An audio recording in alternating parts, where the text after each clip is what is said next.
Oh, good news. We have the head of the Department of Homeland Security, Alejandro Mayorkas. He's come out and he said that his new disinformation board will not infringe free speech, right? It's just called the Disinformation Management Board. So, I'm sorry, the Disinformation Governance Board, right? So it's not about free speech. It's not about policing disinformation. It's about policing violence. What? What? Okay, disinformation, that would normally be associated with the discussion and information being transmitted between people. Like, what does he think? The Post-it notes are on people's fucking fists, and that's the way that normal people talk? Like, is he that disassociated from reality? All right, then. Secretary of Homeland Security Alejandro Mayorkas said Sunday on CNN's State of the Union that the Disinformation Governance Board would not infringe on free speech or monitor Americans.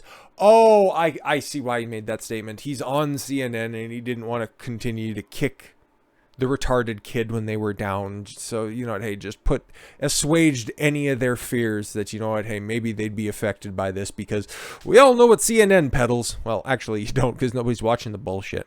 Anchor Dana Bash said, let's talk about what your department is calling the Disinformation Governance Board, which will be unveiled this week. Republicans are calling it Orwellian and comparing it to the Ministry of Truth in the novel 1984.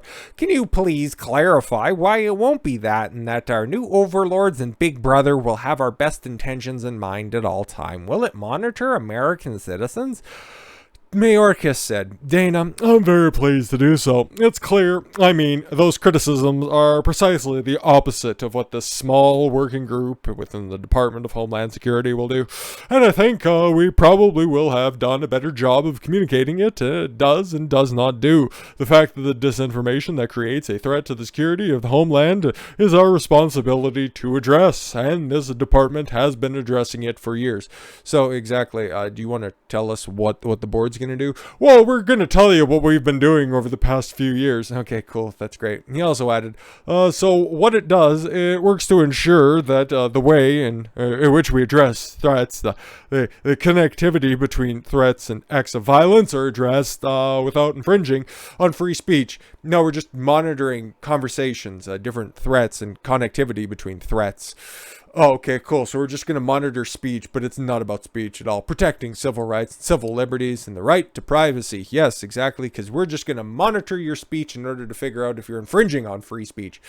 Okay, cool. That's awesome. And the board, this internal working group, will draw from best practices and communicate those best practices to the operators, because the board does not have operational authority. Will American citizens be monitored? Bash asked. No, don't worry about any of that. There's nothing to see here. As long as you're not doing anything bad, this department won't have any fucking issue with you at all whatsoever. Nope, of course not.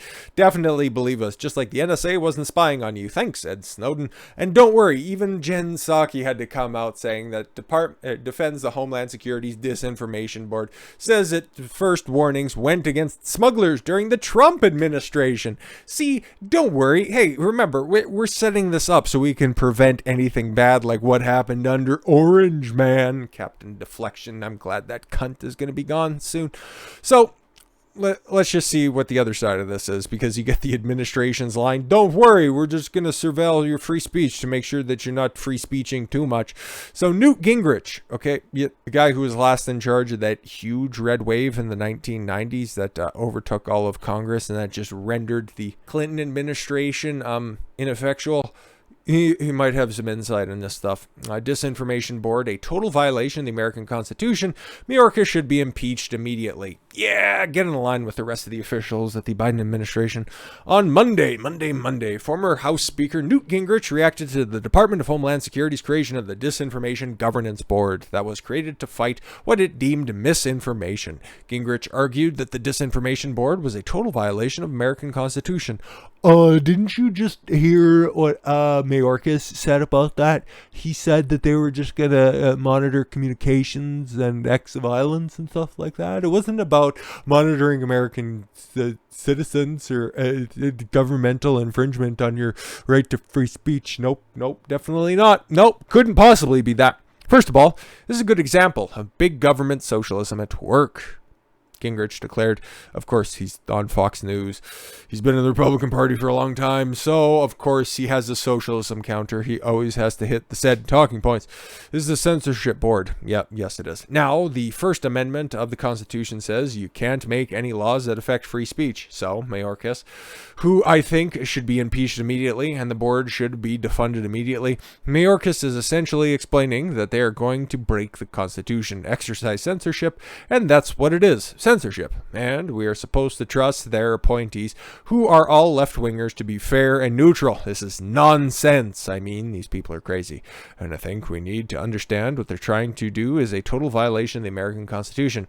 Gingrich pointed out that Mayorkas is not doing his job to secure the U.S.-Mexico border, so yeah, no, guess what? Just roll out this shiny marble on the table. New Disinformation Governance Board. Everybody's up in arms about that. All of our phones are going to be tapped, and all of our telecommunications and all of our Morse code transmissions are going to be tracked. Yeah, cool, great. You have so much decentralized communication. As you guys aren't tracking to begin with, or maybe are, I'm not entirely sure, and who really gives a fuck in the grand scheme of things? They're already spying on you. It's not like this board is going to be doing anything extra. It's just an opportunity to obfuscate from the fact that the U.S.-Mexico border is still a fucking disaster. So his real job to protect the American people is not being done, while his new job to censor you and me and is being done. Yep, exactly. He's been very successful as being head of Department of Homeland Security, just like Kamala Harris has been very successful at, I don't know really. She's definitely been the vice president. That's the best thing I can say about her. What else did Newt have to say about this? Well, he predicts Republicans could pick up a historic 70 House seats in 2022. Why 70? Okay.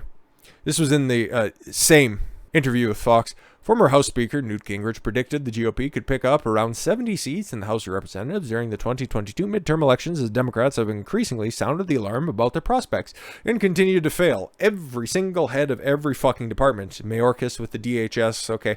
Department of Transportation with Pete Buttigieg, who, is he still on paternity leave? The fucking, can't say that. Press Secretary Baghdad Bob and Uncle Joe falling up the steps. Nobody likes the Democrats. Not even Democrats like Democrats. Could have pulled up another article also showing the downward trend of even tangential Democrat supporters trending towards either independents or Republicans. It's going to be a bloodbath. I just don't know where these 70 seats are going to be coming from, though. I think we'll pick up between 25 and 70 seats in the House. That's a big fucking bar right there, dude. We'll probably pick up about 4 seats in the Senate. Where are these going to be coming from? That's just what I want to know. Notably, Gingrich helped preside over the 1994 midterm election known as the Republican Revolution, which saw the GOP pick up 54 net seats in the House 2 years after Democratic President Bill Clinton's victory. Gingrich, a Georgia Republican, was then elected to Speaker of the House. During the 2010 midterms, Republicans took a net 63 seats in the House 2 years after Barack Obama's election amid the height of the GOP-aligned Tea Party movement. Well, that's after Barack Obama just completely and utterly caved. It's like, I'm going to be a voice of change and hope. And you did fuck all. And Obamacare is still a fucking disaster. And, well, long story short, you can thank the guy who lost the 2008 presidential election for still maintaining that fucking nonsense. Currently, Republicans need a net 5 seats to take the majority. They'll probably get that. Well, the Senate is tied 50-50. Vice President Kamala Harris serving as the tiebreaker. Historically, the party with the president tends to lose congressional seats in the midterm elections. Oh, yeah, no. There's like one outlier in the past 100 years or so. Like, it even happened in 2018, but Republicans still didn't lose the Senate. It's funny because Democrats still have open lanes in both the House and the Senate, but they can't do anything besides fuck up. Gingrich highlighted former NFL player Herschel Walker's Senate campaign against incumbent Raphael Warnock, who narrowly eked out a win against former Republican Senator Kelly Loeffler. Yeah, if she just would have held her ground when challenging the electoral votes, she would have been elected. But no, she sucks. Then the downstream effects of also David Perdue. Yeah, that's the other guy. He might have been the other Georgia senator, but no. It's John Ossoff and, well, Raphael Warnock until the end of the year, let's be fair. Because Herschel's, beating the brakes off of him like he's a fucking undersized linebacker. Who narrowly... Oh, right, yeah. I think people like Herschel Walker are going to do very, very well. Polls would tend to agree with you there, Newt. Former House Speaker also said that he believes Hispanic voters are increasingly embracing Republican Party politics, claiming that there will be a tsunami of Hispanic support. Yeah, they're all going to get together and mix together. It'll be like a nice little taco sauce. I would say that if you're in a district that Biden carried by less than 15 to 20 points, you're in a great danger as a Democrat. Yeah, outside of major metropolitan cities, like you even take a look at some of the polls happening at the southern border in a at one point in time, especially under the 2016 election, deep blue districts, okay, that broke like 20 or 30 points for Hillary Clinton, only broke like 10 to 20 points.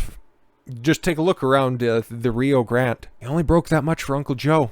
Should tell you something about the trajectory of the Democratic Party. Meanwhile, a recent aggregate poll has suggested that Americans largely disapprove of President Joe Biden's job performance so far, coming amid record gas prices and increasing inflation. Out of control inflation triggered a warning from Senator Elizabeth Warren. We talked about that last week. Michael Stratton, a Democratic strategist who has worked in Colorado, said in mid-April that Democrats are facing a perfect storm ahead of the midterms. Everything is fucking dying around us. Oh, I'm sorry. Democrats need you to know. Wake up here, smell the coffee, and start to get ready. Yeah, well, too little, too fucking late. It's a very, very, very bullish prediction by Newt Gingrich. And it's like, okay, when you take a look at it, it's a little bit more measured between 25 and 70. It'll probably land somewhere in the middle, obviously, probably somewhere between 54 and 63, if we're being completely honest. I don't know where those seats are going to come from, but I think his prognostication of the 4 seats in the Senate, that probably doesn't seem unlikely. Like you look at Georgia, New Mexico, Nevada, New Hampshire, and if you can get a proper candidate in Ohio and Pennsylvania, it looks good. It looks good for the upward trajectory of the Republican Party. And it's just tough to really game plan outside longer than that. Marshal your forces and get the fuck ready for 2024 and buckle the fuck in. So, with all that said, thank you all very much for the gift of your time. I've been Don Consuelo. I want you to follow your gut and get after it. Take care, everyone.